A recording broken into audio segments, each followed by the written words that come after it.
भैया, यहाँ से आगे तो मार्ग ही नहीं है। तब तो केवल एक ही मार्ग बचता है कुश। आश्रम का मार्ग।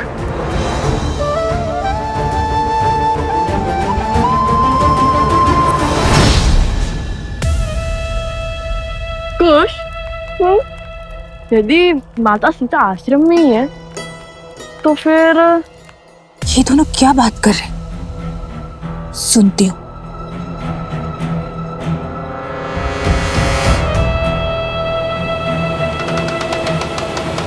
हो सकता है कि माता सीता भेष बदलकर आश्रम में ही रह रही हो और हमें ज्ञात ना हो।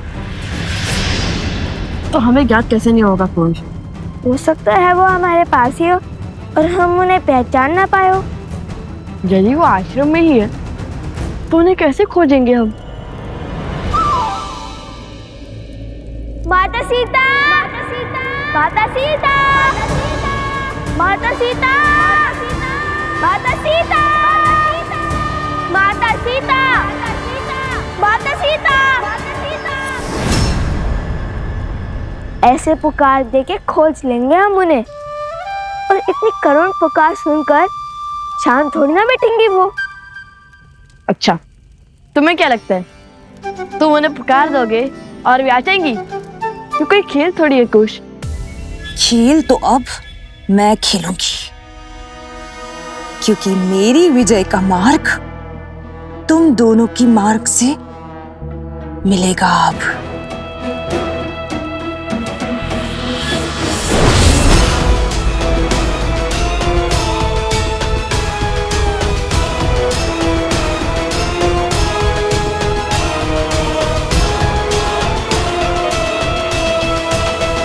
कुश, क्यों ना हम ऋषि भरद्वाज से ही पूछ ले, क्योंकि यदि माता सीता आश्रम में रहती है तो ये बात उन्हें अवश्य ज्ञात होगी।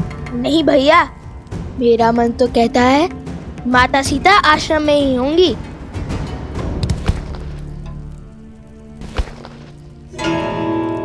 ये फल कहाँ से आ रहे हैं?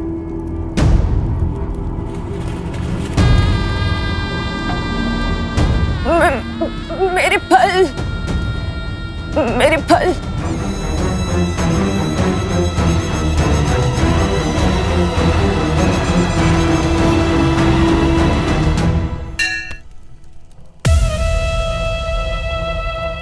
ये लीजिए आपके फल। धन्यवाद ऋषि कुमारों। ईश्वर तुम्हारी सारी इच्छा पूर्ण करे।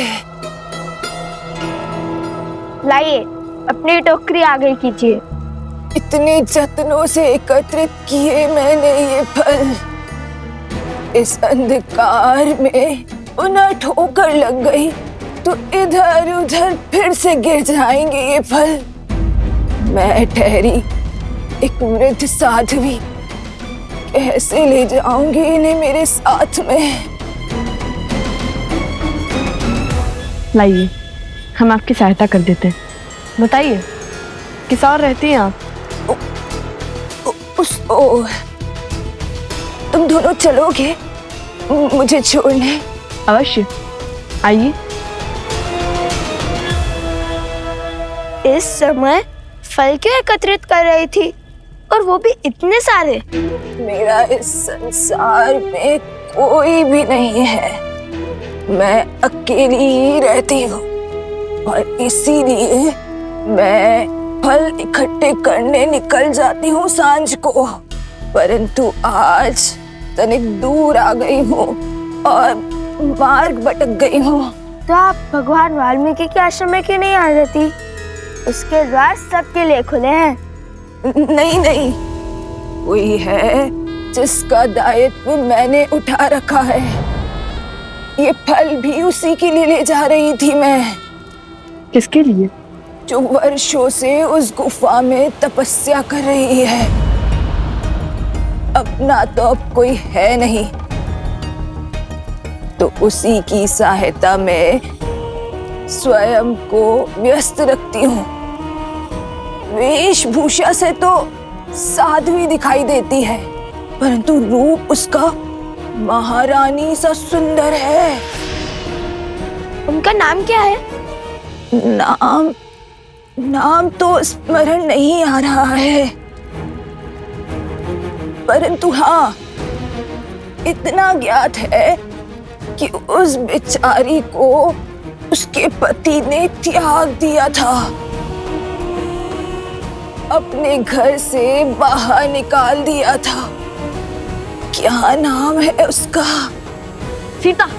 हाँ, यही नाम तो बताया था उसने। मिल गई देवी सीता। अरे वो ध्यान में होगी। तुम दोनों कहाँ चल दिए? अपनी प्रतीक्षा के सुंदर अंत को देखने। माता सीता को ही तो खोज रहे थे हम। किंतु क्यों? हम आपको सब बता देंगे, परंतु पहले आइए, महादेव ने आपको हमारी सहायता के लिए भेजा है। शीघ्र ही माता सीता के पास चलते हैं।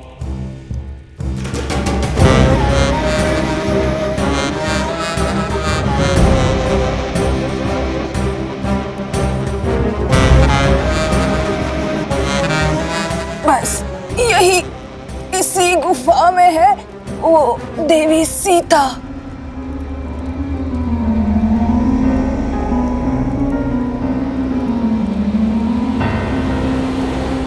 हम आ गए माता सीता। रुको कुछ। इस गुफा को देखकर लगता नहीं कि यहाँ बहुत समय से कोई आया है। वो सीता कहीं आती जाती कहाँ है? सदा तपस्या में लीन रहती है। हाँ, किंतु आप तो आती जाती होंगी ना? मैं तो वृद्ध हो गई हूँ ना, तो बस कभी कभी। भैया शीघ्र चलिए ना, अधिक समय नहीं है हमारे पास। चलो चलो, शीघ्रता से अंदर चलते हैं।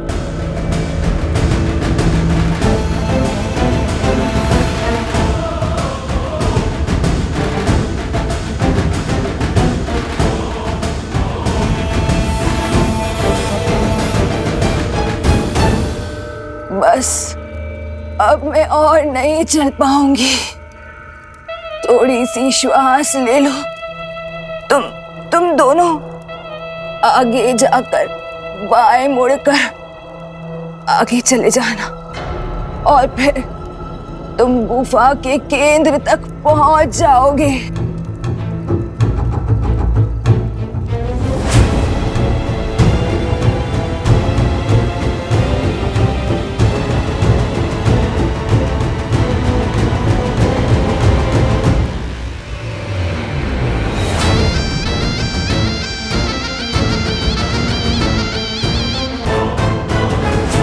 देवी सीता, माता सीता, देवी सीता कहाँ है आप?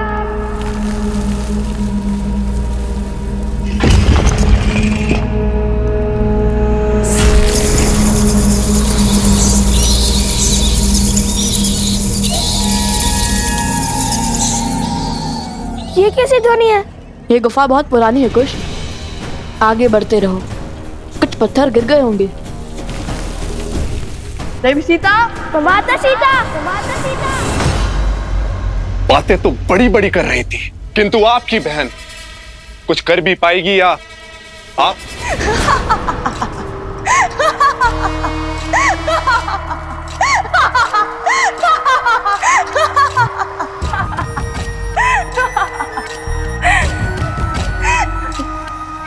विश्वास नहीं हो रहा होगा ना कि जो कार्य वर्षों से 2 महाराक्षस नहीं कर पाए, वो कार्य एक स्त्री कर पाएगी।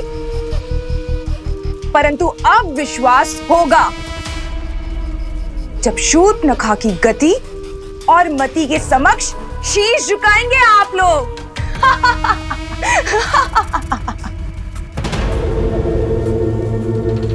ऐसा क्या कर रही हो उनके साथ? देवी सीता, माता सीता, माता सीता। चलिए भैया, आगे चलकर देखते हैं। नहीं कुछ, मुझे नहीं लगता यहाँ पर कोई है। उस देवी ने कहा तो माता सीता अवश्य ही यहाँ होंगी। चलिए चलकर उन्हें ही यहाँ ले आते हैं। आगे का मार्ग वो ही बताएंगी।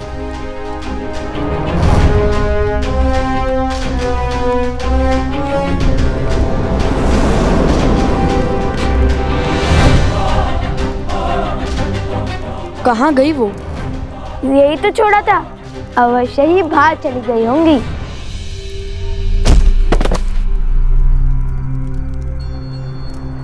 माता, भीतर आइए। माता,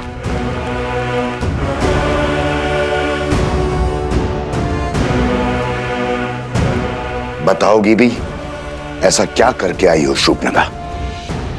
मैं लव और कुश को गुफा में बंद करके आई हूँ भैया।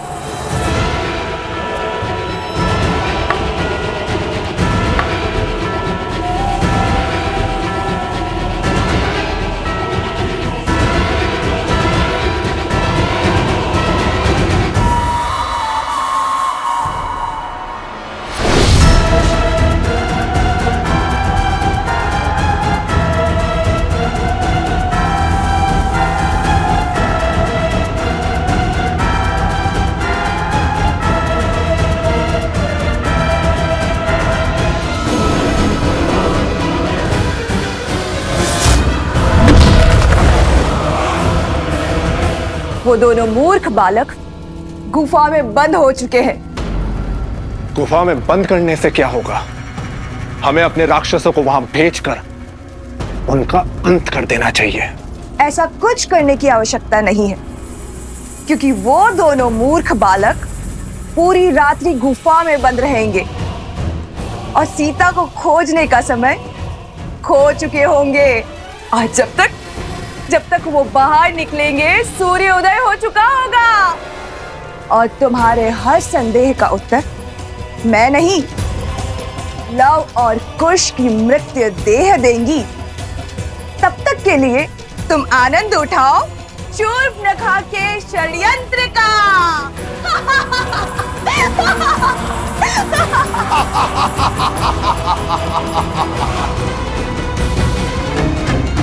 ये क्या हो गया? हुआ नहीं है, किया है। वो कोई साध्वी नहीं थी, मायावी थी। मुझे पहले ही समझ जाना चाहिए था। शीघ्र ही दिन हो जाएगा भैया, हम जीवन के इतने बड़े लक्ष्य से चूक जाएंगे। अब श्री राम को, संसार को, अपने आप को क्या मुख दिखाएंगे कि माता सीता से भी मिल ना सके।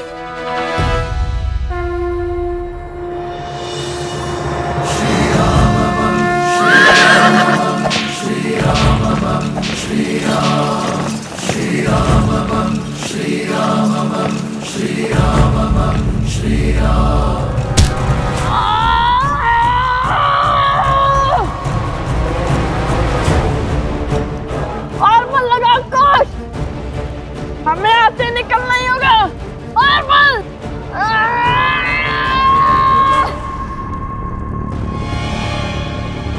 ये बटर तो हिलने का नाम ही नहीं ले रहा भैया।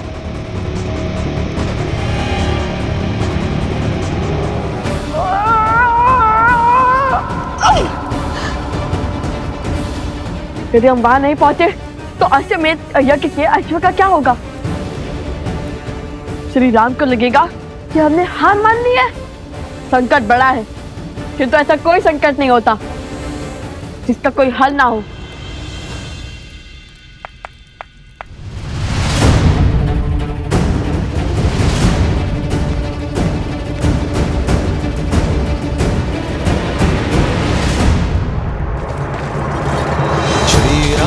चंद्र कृपालु भजु मन हरण भव भय दारुणम् पटपीत मानहु दड़ित रुचि सुचि नौमि जनक सुतावरम्। श्री प्रणाम प्रभु। श्री राम राम राम श्री राम। लवकुश कहाँ है? लगता है उन्होंने अपनी माता को सत्य बता दिया है और उनकी माता ने उन्हें समझा दिया है। ईश्वर करे यही हुआ हो प्रभु। आर्य सुमंत, अश्वमेध यज्ञ के अश्व पे अपना अधिकार कीजिए और मेरे हनुमान को बंधन मुक्त कीजिए। अब अश्वमेध यज्ञ पूर्ण करने की दिशा में आगे बढ़ते हैं। रुकिए।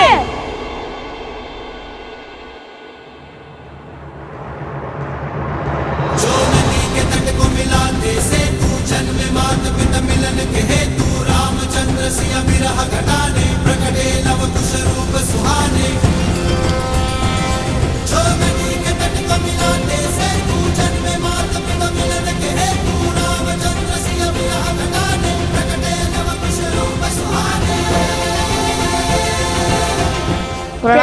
महाराज।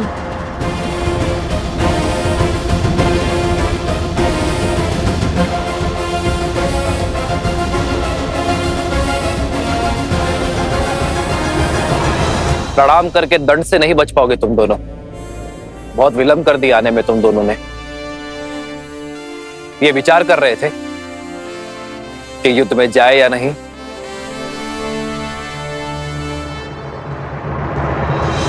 कुछ समाधान ना ही चुप बैठने से मिलेगा और ना ही सीधा सोचने से। तो अब क्या करें? समस्या टेढ़ी है तो उसका समाधान सीधा नहीं हो सकता। कुछ हमें कुछ ऐसा सोचना होगा जैसे हम सदा से यही रहते हो। क्या भैया, ऐसी गुफाओं में तो केवल सिंह और मूषक रहते हैं। सिंह का बल लगाकर तो देख लिया, किंतु क्या आप मूषक की भांति बिल बनाकर बाहर निकलेंगे? अद्भुत कुश, आज फिर मुझे इतना उत्तम विचार दे दिया तुमने।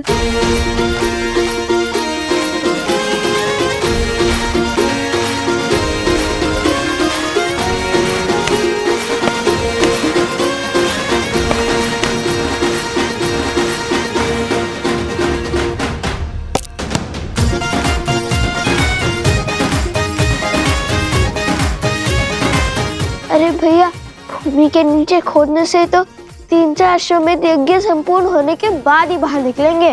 बाकी सब दीवारें परसों से यहाँ हैं, किंतु ये दीवार नहीं है। यदि हम इसके नीचे मिट्टी खोदेंगे तो ये ऊपर के पत्थर नीचे गिर जाएंगे, तो ये और नीचे जाएगा, जिसके कारण ये ऊपर के पत्थर नीचे आ जाएंगे।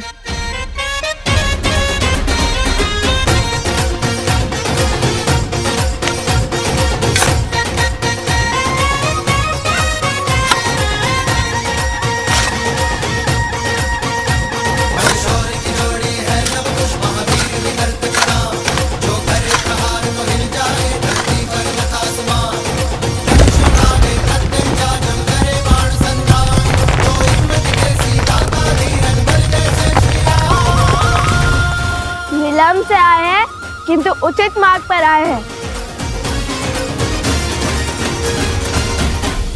सूर्य प्रातःकाल मेघों से गिरा हो तो उदय होने में समय लग सकता है।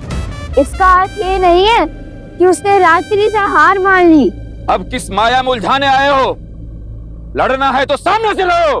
अरे लड़ना ही तो नहीं चाहते, इसलिए इस समस्या का समाधान ढूंढने गए थे।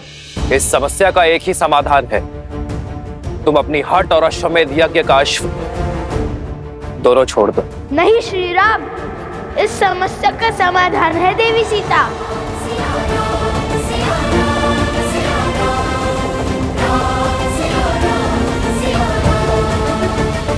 हम उन्हें खोजने गए थे, पूरी रात्रि खोजा, किंतु हम उन्हें खोज ही नहीं पाए। यदि वो मिल जाती तो ये संकट भी हल हो जाता। झूठ! महाराज, मुझे पूर्ण विश्वास है कि इन दोनों ने ही पूरी रात्रि अपनी माया का प्रयोग कर हमारे शिविर पर आक्रमण किया है। युद्ध की हर गरिमा को तोड़कर अब महारानी सीता की खोज का ढोंग कर रहे हो। धैर्य आर्य सुमंत, बालकों, समय आ गया है, आत्मसमर्पण कर दो और अश्वमेध यज्ञ के अश्व को छोड़ दो।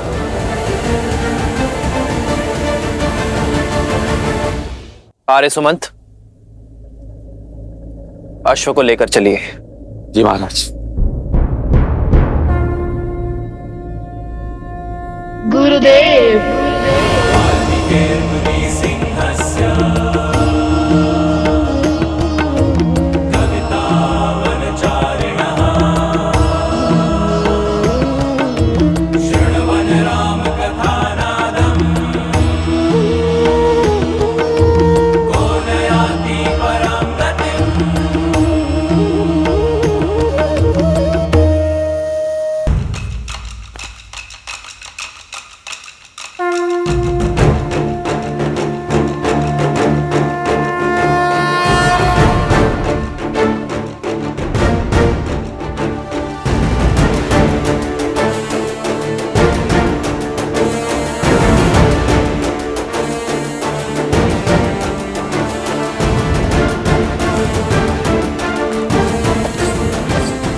रुकिए महाराज।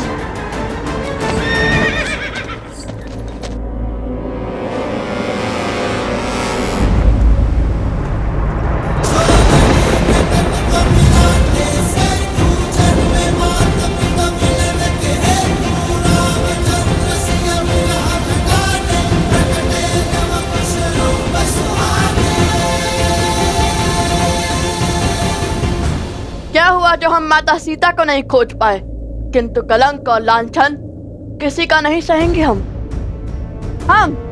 रामायण पूर्ण करने का वचन निभा कर रहेंगे। अपना प्रण पूर्ण करने के लिए, अपना प्राण देने के लिए सजे हैं हम आपसे युद्ध अवश्य करेंगे श्री राम। अश्वमेध यज्ञ को बिना माता सीता के पूर्ण नहीं होने देंगे। बालकों, युद्ध की आवश्यकता नहीं थी, किंतु तुम्हारे वचन का मान रखना मेरा कर्तव्य है। यदि तुम्हारी यही इच्छा है तो ये राम भी सज्ज है। धर्म का है ये कैसा बंधन, तोड़ सके नर ना नारायण।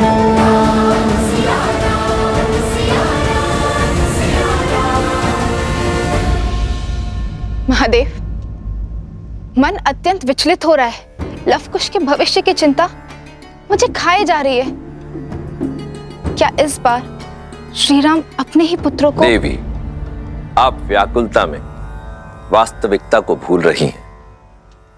मत भूलिए कि लवकुश ने शास्त्र और शस्त्रों की विद्या स्वयं त्रिकालदर्शी वाल्मीकि से ली है। माना कि जो होने जा रहा है वो लगभग असंभव प्रतीत होता है, परंतु देवी, असंभव तो मेरे राम के अयन रामायण का प्रत्येक अध्याय है।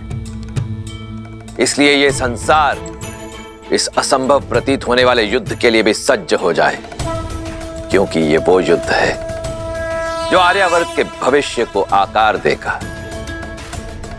और देवी, ये बात तो आप भी भली भांति जानती हैं कि कोई भी महान कार्य बिना त्याग के पूर्ण नहीं होता।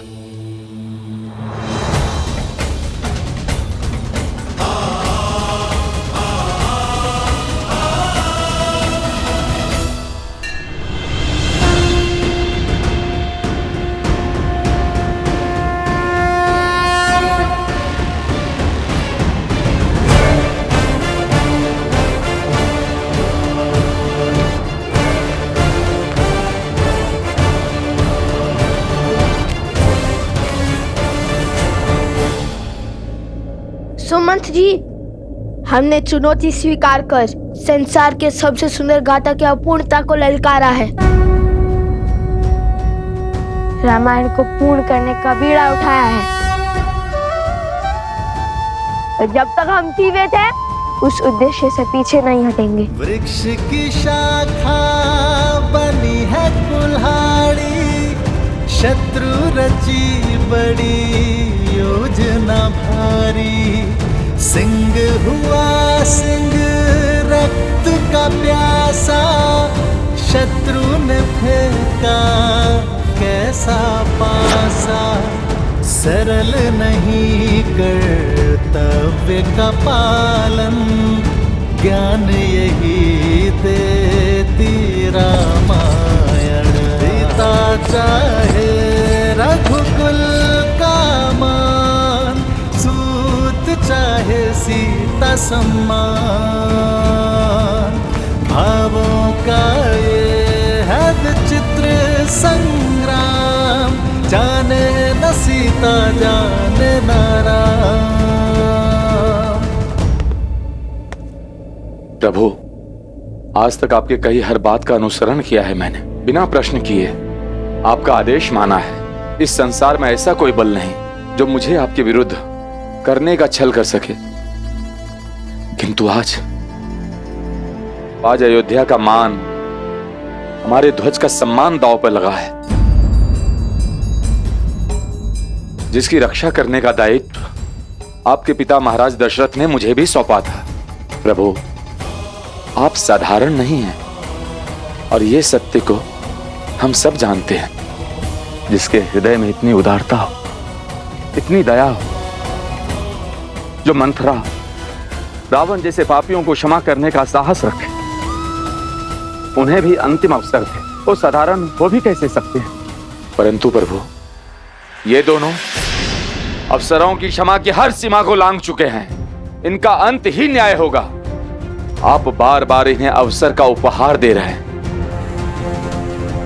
कहीं उनके कारण भारतवर्ष अयोध्या की शक्ति को कम आंकने की भूल ना कर बैठे। संसार में यह संदेश ना चला जाए कि अयोध्या पर आक्रमण करना बहुत सरल है, क्योंकि महाराज श्री राम के भीतर करुणा का सागर है।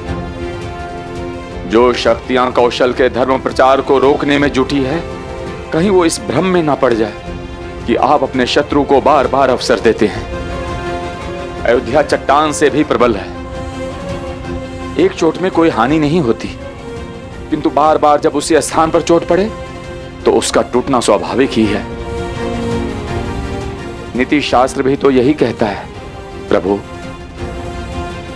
शत्रु को केवल एक बार सुधरने का अवसर मिलना चाहिए, और ये दोनों वो अवसर गवा बैठे हैं। इनकी मृत्यु ही संसार के लिए उदाहरण बनेगी।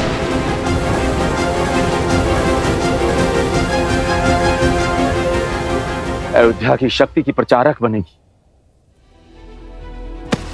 यदि मेरी भक्ति अयोध्या के लिए सत्य है, आज आप उस सुमंत की बात नहीं टालेंगे जिसने आपके जन्म से लेकर अब तक आपकी उपस्थिति को उत्सव की भांति मनाया, जिसने खेल में ही नहीं प्रशिक्षण में भी आपका साथ दिया है, जिसने भारी मन से आपको वन गमन के लिए विदा किया था। आज आपके भाइयों और मित्रों की जो दशा है, उसके कारण ये दोनों ही हैं। अंत कीजिए इनका और जगाइए उनको उनकी मूर्छा से।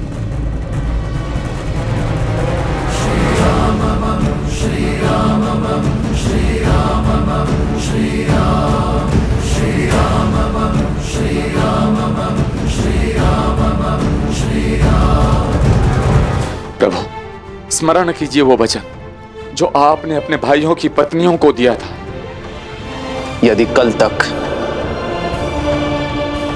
मैं अपने भाइयों और अपने मित्रों के प्राण नहीं बचा पाया, तो मैं आपको वचन देता हूं कि कल मैं भी जीवित नहीं लौटूंगा। स्वयं को उनके पिता के समान कहा था। यदि ये मान भी लूं, कल रात्रि जो आक्रमण हुआ वो इनका नहीं, किसी आसुरी शक्ति का किया धरा था। किंतु यदि इन्हें एक और अवसर दिया गया तो ये आसुरी शक्ति को और प्रबल बना देंगे प्रभु।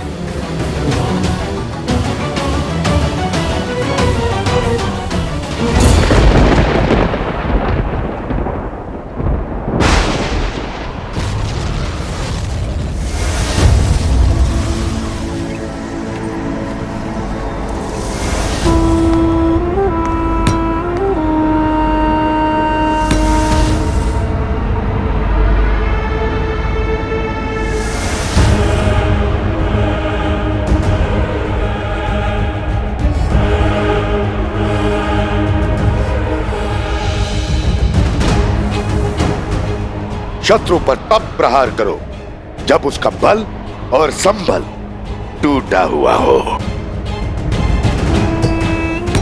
यह युद्ध की सबसे उत्तम नीति है।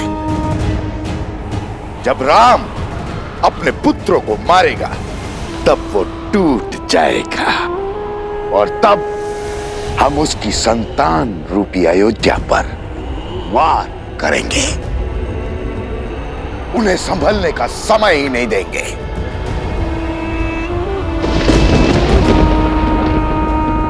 और यही वो स्थान है जहां से हम आक्रमण आरंभ करेंगे।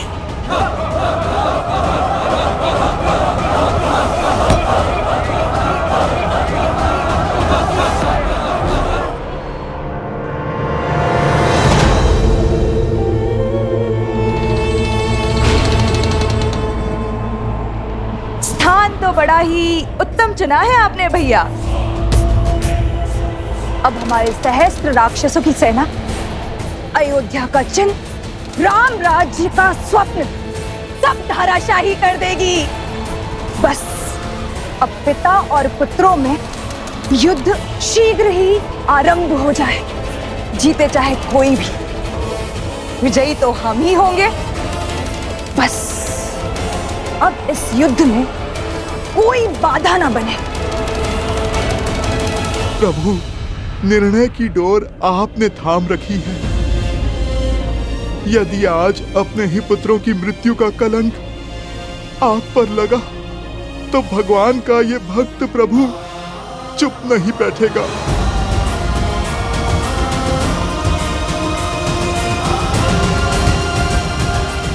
उठिए आदेश मां।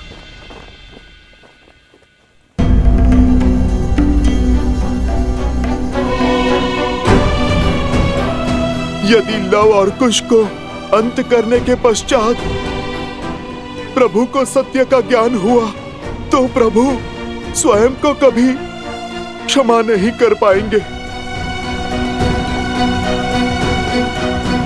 हे भगवान वाल्मीकि, आप मुझे क्षमा कर दीजिए। मैंने आपको वचन दिया था कि ये सत्य अपने मुख से मैं कभी नहीं निकालूंगा, किंतु यदि आज मैं मौन रहा तो ये मेरे प्रभु के साथ विश्वासघात होगा, संसार का सबसे बड़ा पाप होगा।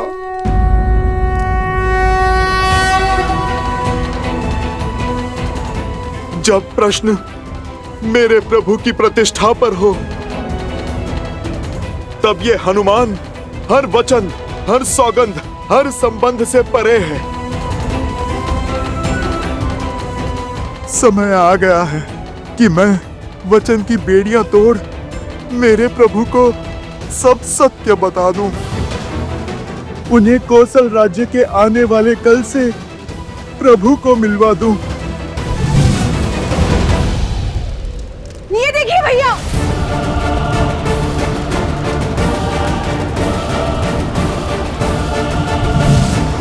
मैं आपकी चिंता और व्यथा दोनों को समझता हूं आर्यसमंत। आपने अपना संपूर्ण जीवन अयोध्या की सेवा के लिए समर्पित किया है। यदि मैं ये कहूं कि अयोध्या की प्रतिष्ठा की चिंता आपको मुझसे अधिक है, ये कहना अनुचित नहीं होगा।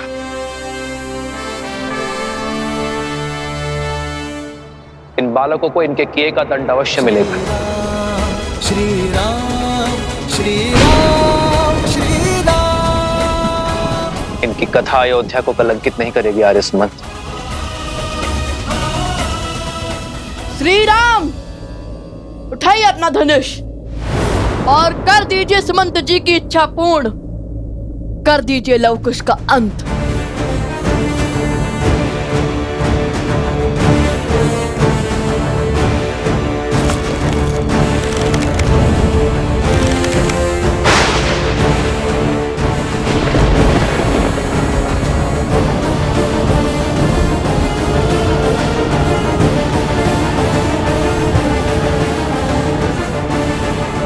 नहीं प्रभु, अपने हाथों से अपने संबंधों का रक्त मत बहाइए। राम राज्य के स्वप्न को कलंकित होने से बचा लीजिए प्रभु। आप जिन्हें मृत्यु दंड देने वाले हैं प्रभु, वो आप ही के पुत्र हैं।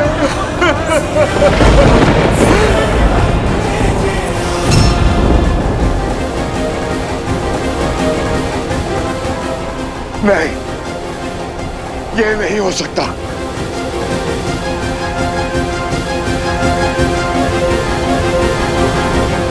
हनुमान ने सत्य कह दिया, हमारे हर षड्यंत्र का अंत कर दिया। ये सत्य सुनकर न राम धनुष उठाएगा और न ही ये युद्ध होगा। नहीं! हमारा वर्षों का परिश्रम, सदियों की प्रतीक्षा यूं व्यर्थ नहीं हो सकती। कुछ कीजिए महाराज।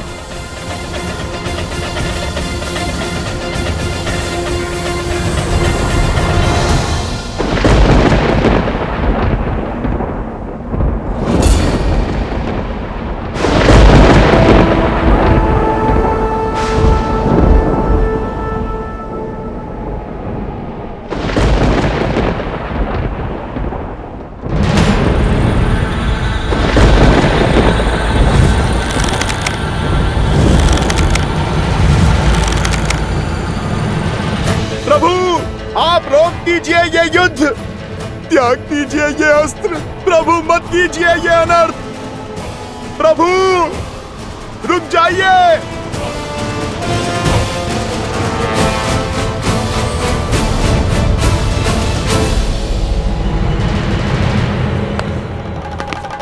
अब तक राम ने धनुष छोड़ अपने पुत्रों को हृदय से नहीं लगाया, अपने रक्त को नहीं पुकारा। इसका अर्थ स्पष्ट है, हनुमान की ध्वनि राम तक नहीं पहुंच रही है।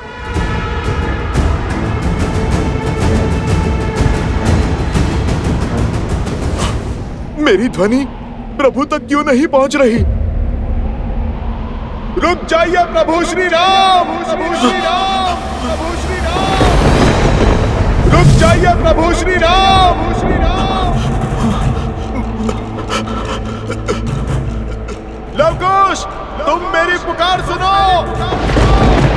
प्रभु श्री राम तुम्हारे पिता हैं। रुक जाओ लवकुश, रुक जाओ लवकुश।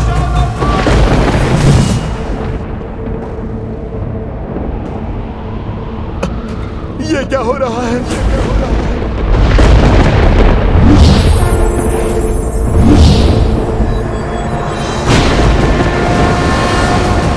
मौन हनुमान जान की अनजान, देव चकित क्या होगा परिणाम।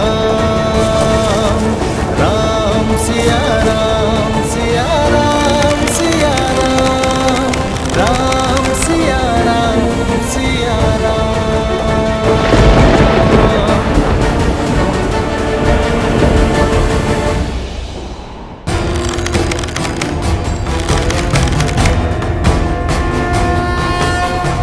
अफसरों की बेला का अंत हुआ बालकों।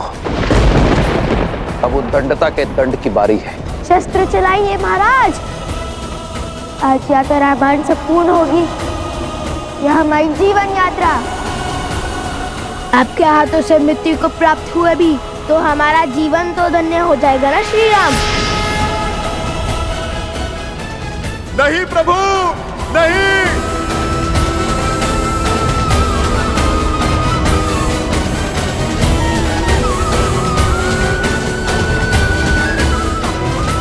नहीं प्रभु, नहीं।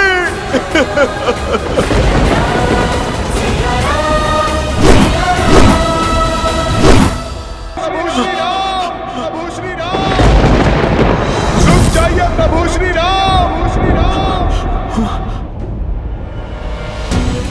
क्यों मेरी ध्वनि प्रभु तक नहीं पहुंच रही? ये कैसी माया है? ये कैसा पाश है? यदि सत्य प्रभु तक नहीं पहुंचा तो प्रभु अपने ही पुत्रों पर बाण चला देंगे।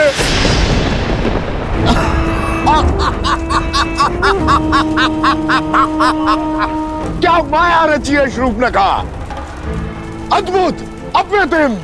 राम भक्त हनुमान को अपनी माया से हरा दिया तुमने। राक्षसों को नई जीत की आशा दी है तुमने। पिछली बार जब इसे तुच्छ वानर समझा था, पूरी लंका जलकर स्वाहा हो गई थी। हनुमान को रोकने का और उसे अपनी माया में बांधने का साहस और सामर्थ्य न तो रावण में था और न हम दोनों में। मुझे स्वयं समझ में नहीं आ रहा है कि ऐसा कौन सा बल है जो अपने छल से इसे सत्य बोलने से रोक रहा है। ये माया तुम्हारी नहीं है तो किसकी है? कौन मौन कर रहा है हनुमान के शब्दों को? कौन दे रहा है हमारा साथ? कोई तो शक्ति है जो हमारे लिए कार्य कर रही है। बस अब वो शक्ति हनुमान को यूं ही बांधे रखे, उसे बंधन मुक्त ना होने दे।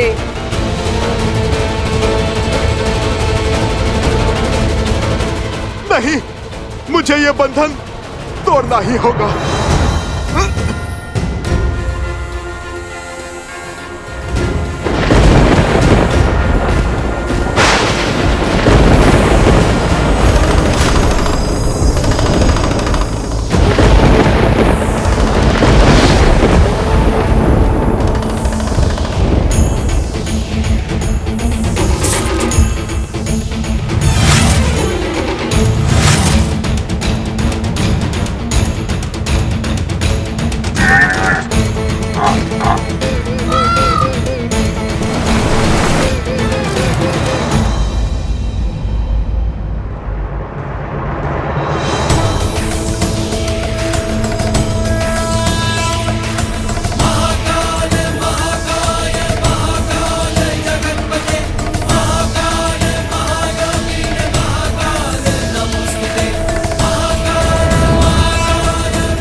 कोटि कोटि धन्यवाद महादेव।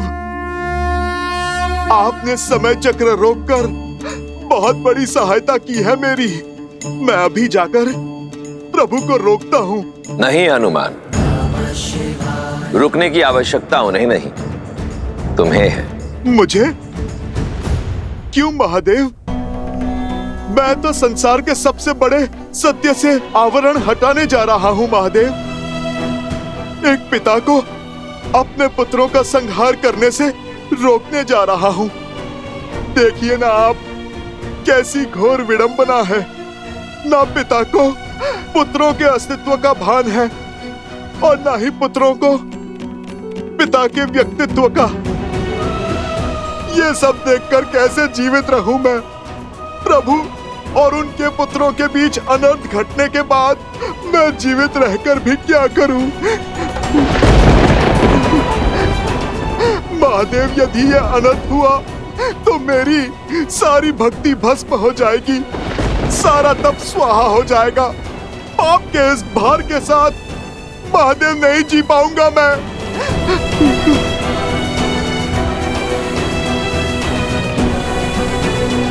शांत हो जाओ हनुमान, शांत हो जाओ। जो घट रहा है वो लेख नियति का है, उस नियति का जिसे संसार के संचालक नारायण ने स्वयं निश्चित किया है। और नियति के समक्ष संसार के सभी प्राणी विवश हैं, फिर वो चाहे नर रूप में नारायण हो या उनका भक्त। किंतु महादेव। हनुमान, तुम मेरे अंशावतार हो और मेरा अंश संसार के संचालक नारायण द्वारा रचित नियति में बाधा कैसे बन सकता है? आज तुम बहुत बड़ी भूल करने जा रहे थे हनुमान। त्रिकालदर्शी वाल्मीकि को दिया अपना वचन तोड़ने जा रहे थे, इसीलिए मैंने तुम्हारी ध्वनि को बीच में ही रोक दिया, तुम्हारे सत्य को उन तक पहुंचने नहीं दिया। हनुमान, जो घट रहा है उसे घटने दो। मेघ से कब तड़ित गिरेगी हम नहीं जानते। जो तुम्हारे वश में नहीं, समझ लो उसे नियति ने अपने वश में ले रखा है। इस घटनाक्रम पर अब मेरा भी कोई वश नहीं। यूं समझ लो हनुमान कि रामायण को संपूर्ण होने से अब स्वयं मैं भी नहीं रोक सकता। ये युद्ध जितना लव कुश के लिए आवश्यक है, उतना ही आवश्यक श्री राम के लिए भी है, क्योंकि अब यह युद्ध ही उन्हें पूर्ण सत्य तक पहुंचाएगा। महादेव, भरत भैया, शत्रुघ्न भैया, महाराज विभीषण, महाराज सुग्रीव और राजकुमार अंगद ये अपनी मूर्छा से बाहर कैसे निकलेंगे महादेव? ये वार कैसे सह पाएगी अयोध्या? सब कुछ समाप्त हो जाएगा महादेव। आप इस घटना के क्रम को रोकिए। मैं तुम्हारी व्याकुलता को समझता हूं हनुमान, किंतु जीवन का कटु सत्य यही है कि नियति के समक्ष हम सब विवश हैं। जिसे तुम अनर्थ समझ रहे हो वो वास्तव में संसार के समक्ष एक महान उदाहरण बनकर प्रस्तुत होगा। इसलिए विश्वास की डोर को थामो और धैर्य के साथ नियति के घटना चक्र की ओर देखो। नहीं महादेव, रुकिए।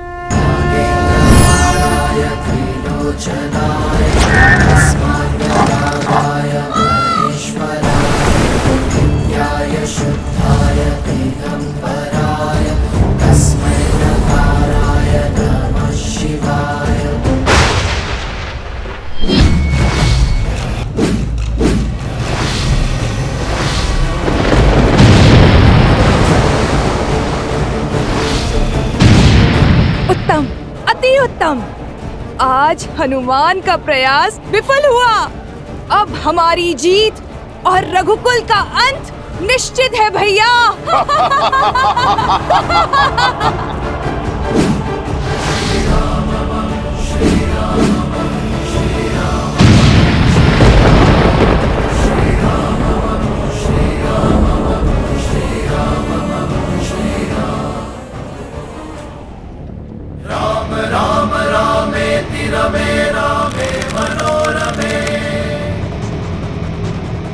क्या कह गए महादेव? इतना बड़ा अनर्थ देखते रहने के लिए मैं कैसे जीवित रहूं? मैं कैसे देखूं ये अनर्थ? महादेव, कैसे देखूं ये अनर्थ में?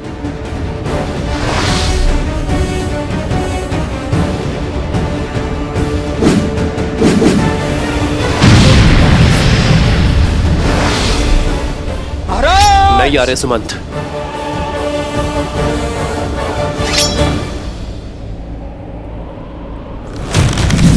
मैं आपकी व्याकुलता समझता हूं, किंतु दो योद्धाओं के बीच हस्तक्षेप करना अधर्म है।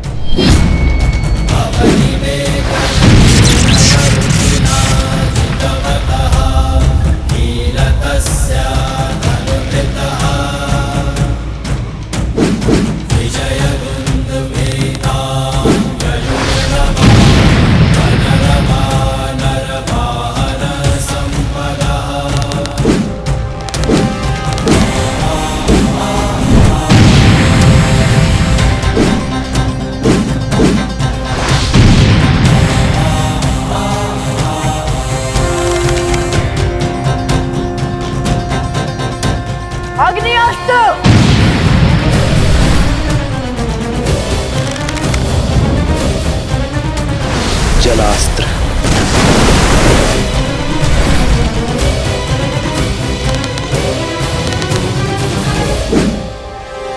भौमास्त्र।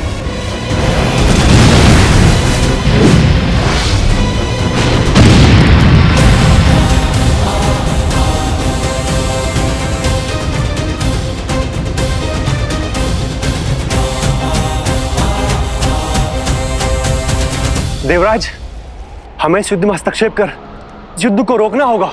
पिता और पुत्र के मध्य के इस युद्ध को स्वयं महादेव भी नहीं रोक पा रहे हैं। इसलिए यदि हम कुछ कर सकते हैं तो केवल आशा, ये आशा कि शीघ्र अतिशीघ्र ये युद्ध रुक जाए, अन्यथा प्रलय दूर नहीं।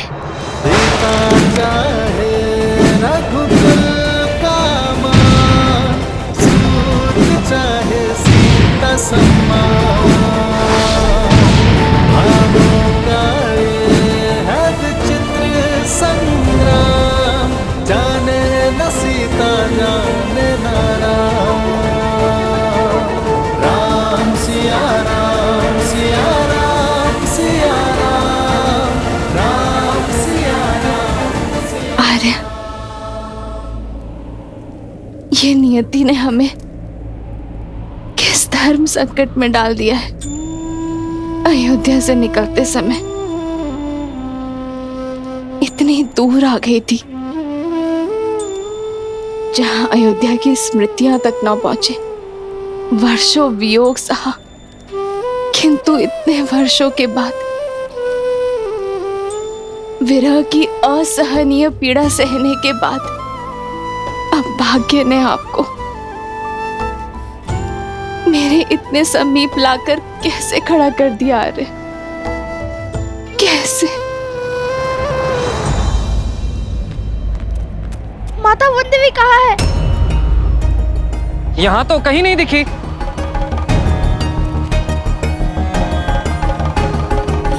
भाभी श्री, माता वन देवी कहाँ है? अभी कुछ देर पहले ही उन्हें गौशाला के पास देखा था मैंने। लगता है नहीं मेरी आवश्यकता है।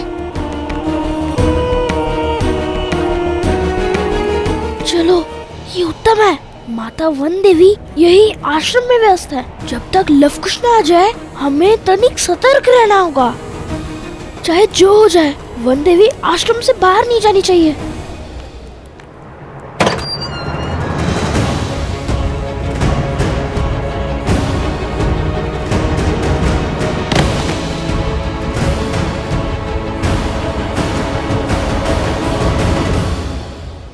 माता आप यहाँ?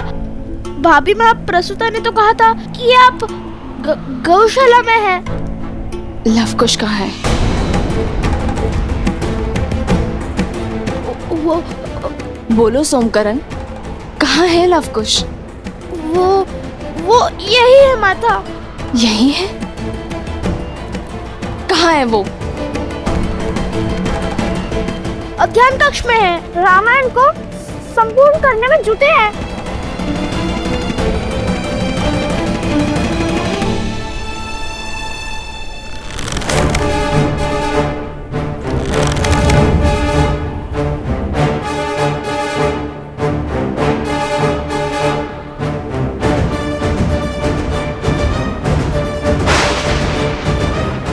जुलास्त्र,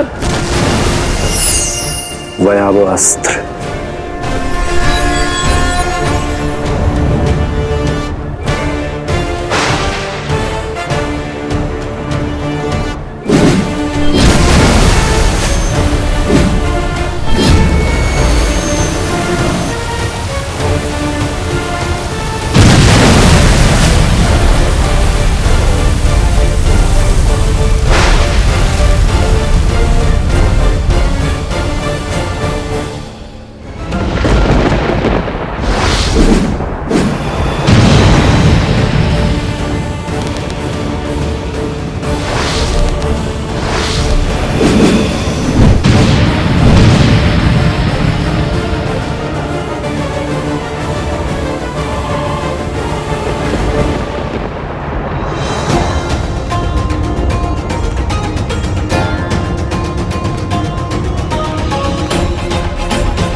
जल्दी चलिए गुरुवा, हमें कुछ तो करना होगा, अन्यथा वन देवी हम सबको अपराधी मानेंगी।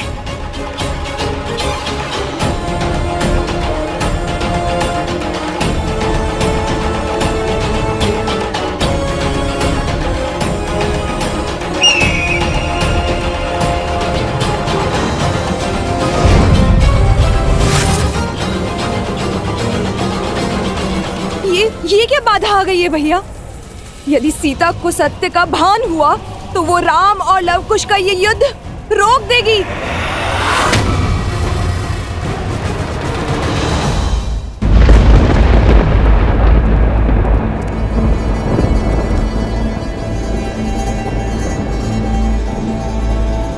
कहाँ है लवकुश?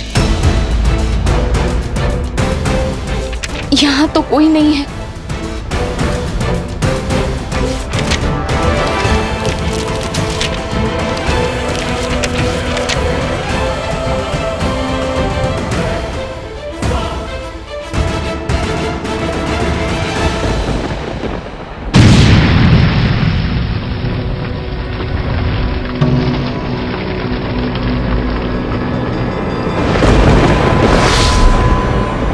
अग्निअस्त्र,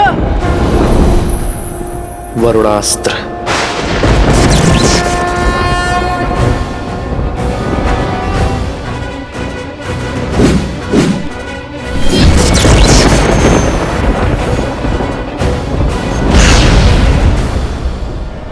नागपाश,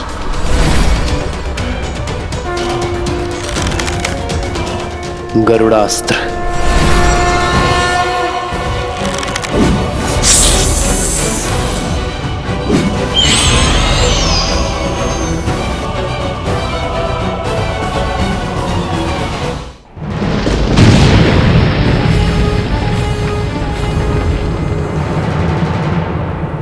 सो तुम मुझे माता कहते हो ना, फिर भी मुझे अंधकार में रखा, मुझसे असत्य कहा तुमने।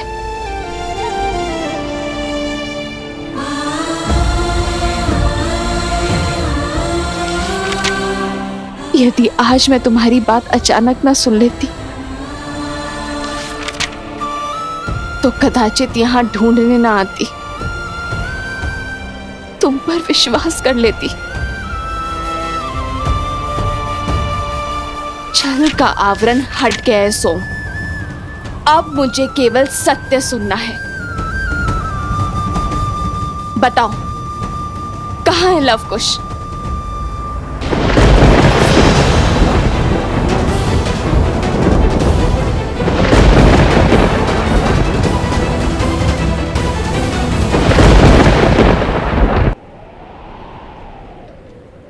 उत्तर दो मुझे सोम, कहाँ है लवकुश? क्यों इस मां के मन को विचलित कर रहे हो?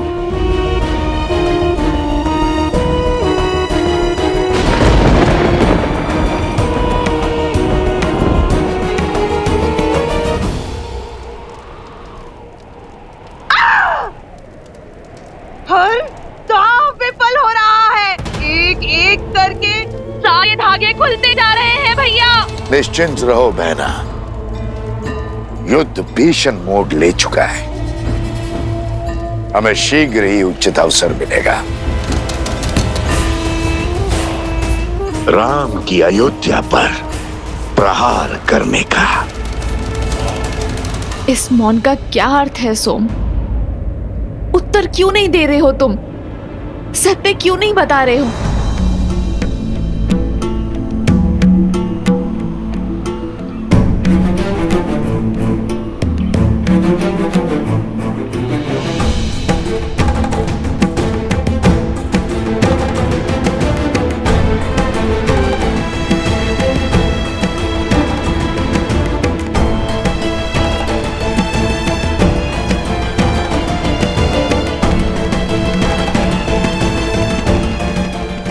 जरा तुम तो एक माता की व्यथा को मत बढ़ाओ। मुझे लवकुश का पता बताओ। वो देवी, वो दोनों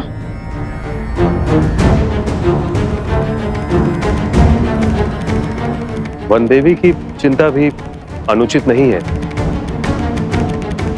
आप सबके मुख के भाव बता रहे हैं कि मेरे साथ किए गए इस छल में सोम के साथ आप सब भी सम्मिलित हैं, कि मुझसे इस आश्रम के लोग कुछ छुपा रहे हैं। आप सब जानते हैं कि लवकुश कहाँ है, किंतु मुझे कोई बताना नहीं चाहता। गुरु मां, आप तो जानती है ना ये कितना बड़ा अपराध है। आप सब मेरी व्यथा से मुख मोड़ रहे हैं और अपनी भूल का आभास तक नहीं है आप सबको। वो दोनों अबोध है। यदि बालपन में कोई भूल कर बैठे तो, यदि किसी अनर्थ को ललकार बैठे तो कौन लेगा इसका उत्तरदायित्व? बताइए मुझे, लवकुश कहाँ है? वन देवी ही सीता है, श्री राम की अर्धांगिनी सीता है वो, सीता। ऋषिवर, आपके होते हुए यह अनर्थ कैसे हो गया ऋषिवर? आप तो इस संसार में सत्य की मूर्त माने जाते हैं ना।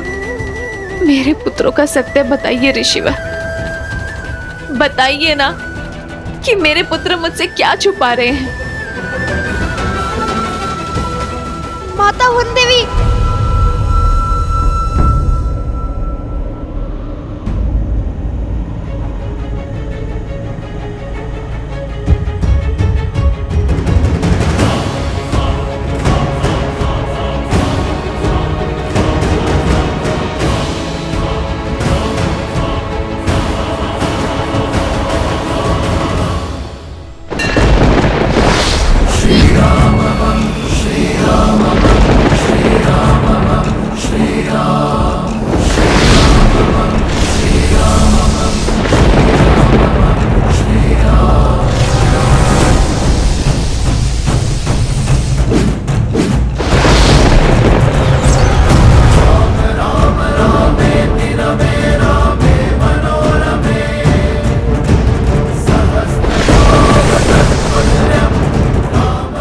आकाश का कोई उत्तर नहीं है इनके पास। भैया, इस आकाशीय तड़प को सहन करने वाली शक्ति केवल भूमि में है। जय भूदेवी, जय भूदेवी।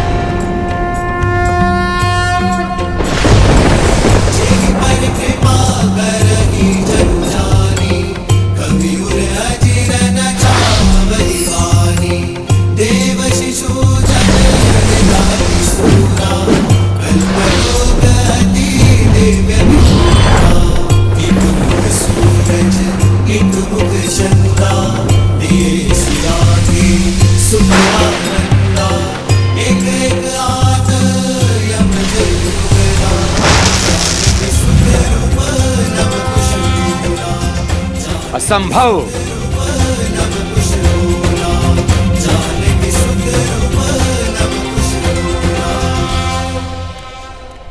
रुक जाओ सोमकर्ण, वचन स्मरण करो।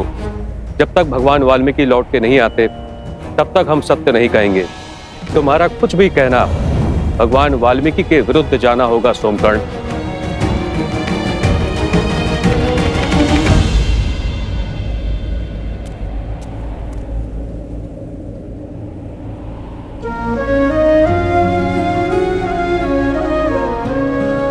माता, आप नहीं जानती, आपको सत्य बताने के लिए मैं कितना लालायित हूँ। आप जैसी पवित्र स्त्री से सत्य छुपाना मृत्यु समान है, किंतु मैं क्या करूँ? मित्रता के लिए मुझे दंश झेलना होगा। क्षमा कर दीजिए माता, बंधुओं को दिए वचन से मैं बंधा हूँ, किंतु मैं ये जानता हूँ कि आपके पुत्र सामान्य ऋषि कुमार नहीं है। मेरा अर्थ ये है कि वे असाधारण है। जिस कार्य में वो जुटे हैं उसे संपूर्ण किए बिना नहीं मानेंगे। राम के सुत चले करन पूरी रामायण।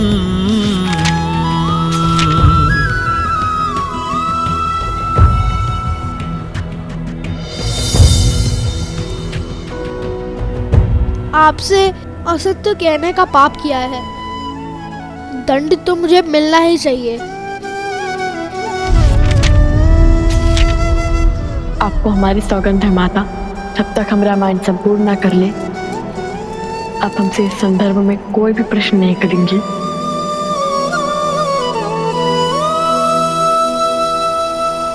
तुम्हारे मौन और लवकुश के प्रयास का संबंध रामायण से है ना? वो रामायण को संपूर्ण करने की बातें कर रहे थे। मेरे पुत्र किसी संकट में, वो अवश्य ही किसी घोर संकट में।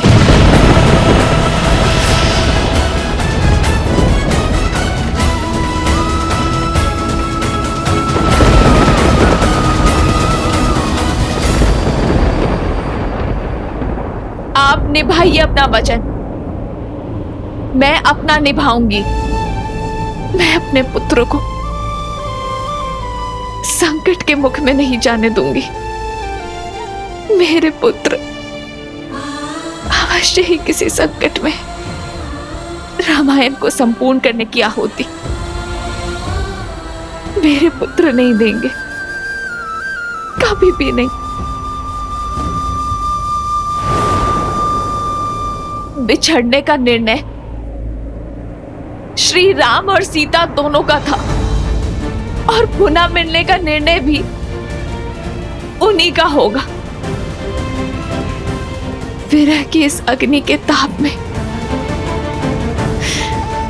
मेरे पुत्र नहीं चलेंगे, कभी भी नहीं। माता, कहाँ जा रही हैं आप?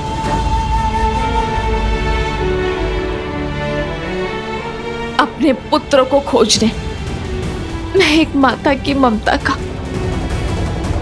गला नहीं घोट सकती। अपने पुत्रों को संकट में नहीं देख सकती मैं।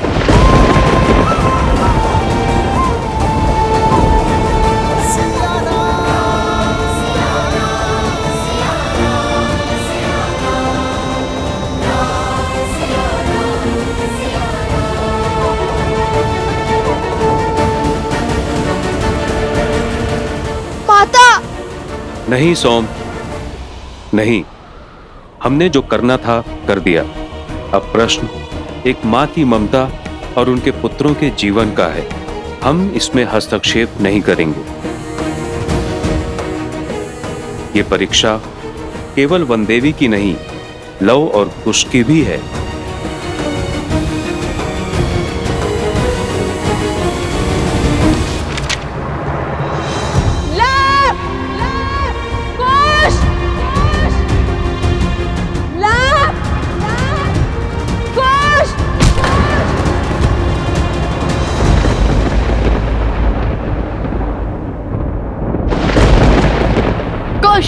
हम ऐसे उन्हें नहीं हरा पाएंगे।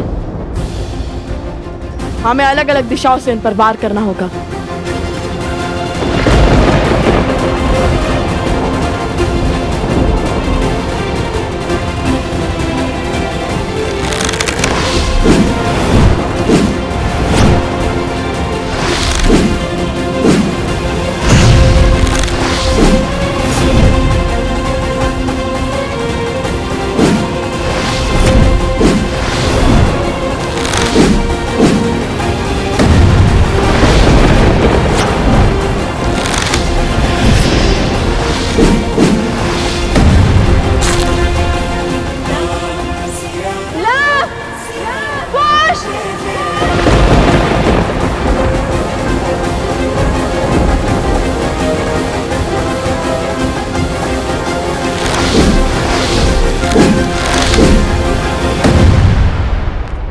मान जाइए श्री राम, अपना निर्णय बदल दीजिए। अब से युद्ध करने के स्थान पर माता सीता को खोजिए।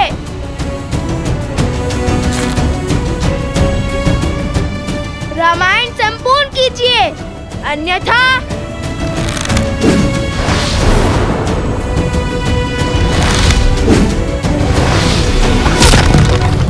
रामायण और महारानी सीता की बात कर महाराज को विचलित करने का, लक्ष्य से भटकाने का प्रयास कर रहे हैं ये बालक।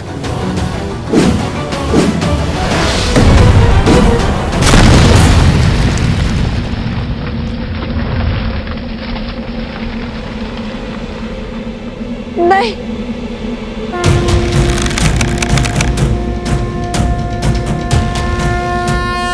बराबर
ये पारावस्त्र है बालको, तुम ब्रह्मांड के किसी भी कोने में क्यों ना हो, इसकी शक्ति तुम्हें खींचकर एक स्थान पर ले आएगी।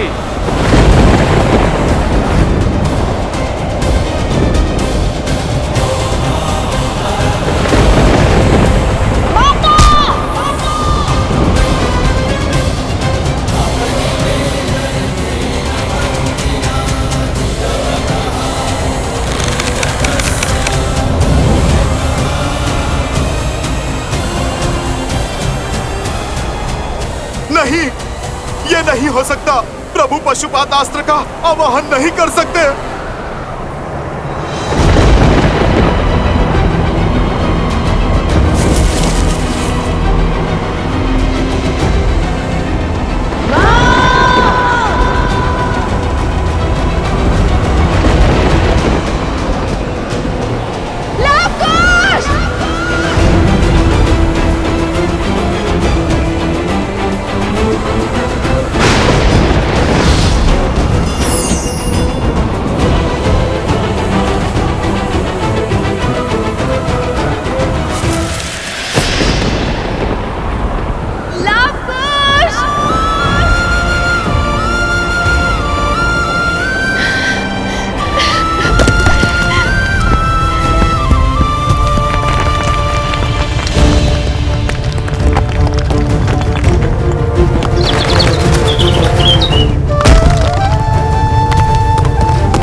पृथ्वी भी जानती है कि अब लवकुश अंत के बहुत निकट है।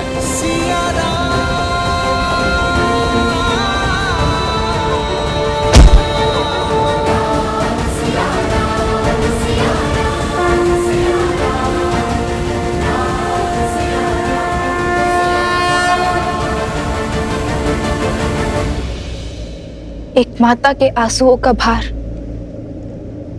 ये धरती नहीं उठा पाएगी महादेव। सीता का ये दुख, ये कष्ट, ये पीड़ा किसी आने वाले संकट का संकेत है महादेव।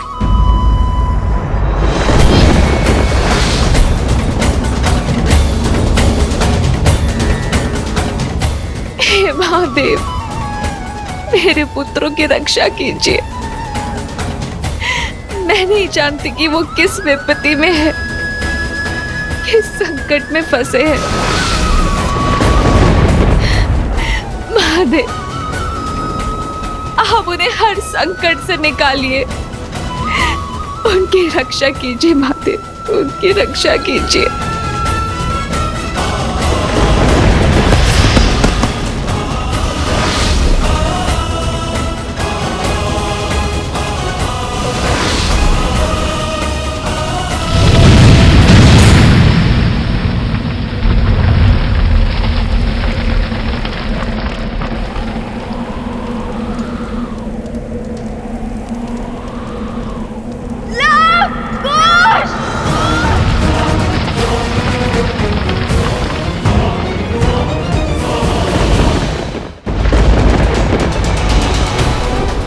प्रभु श्री राम की जीत हुई।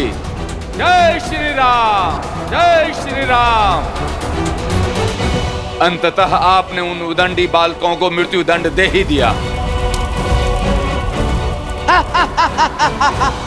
हम जीत गए शूर्पणखा, हम जीत गए।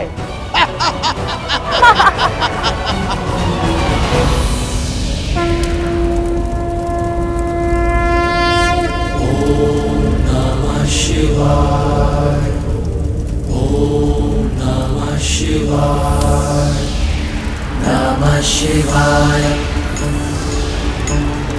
नमः शिवाय,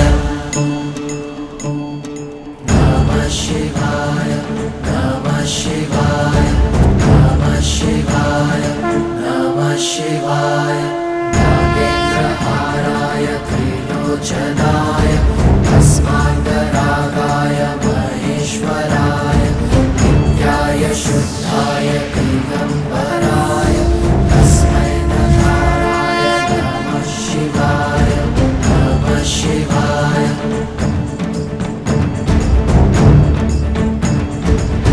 कुश भैया,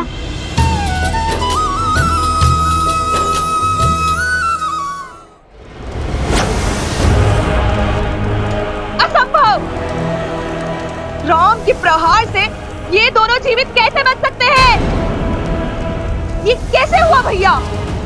पशुपतास्त्र को सहने का सामर्थ्य नहीं हो सकता इन दोनों में, कदापि भी नहीं।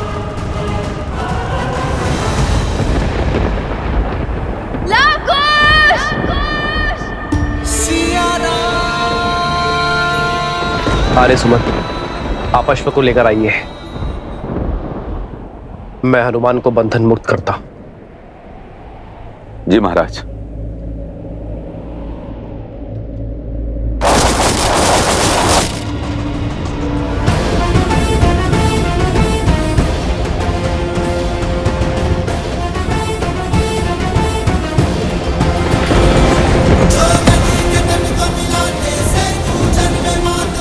असंभव,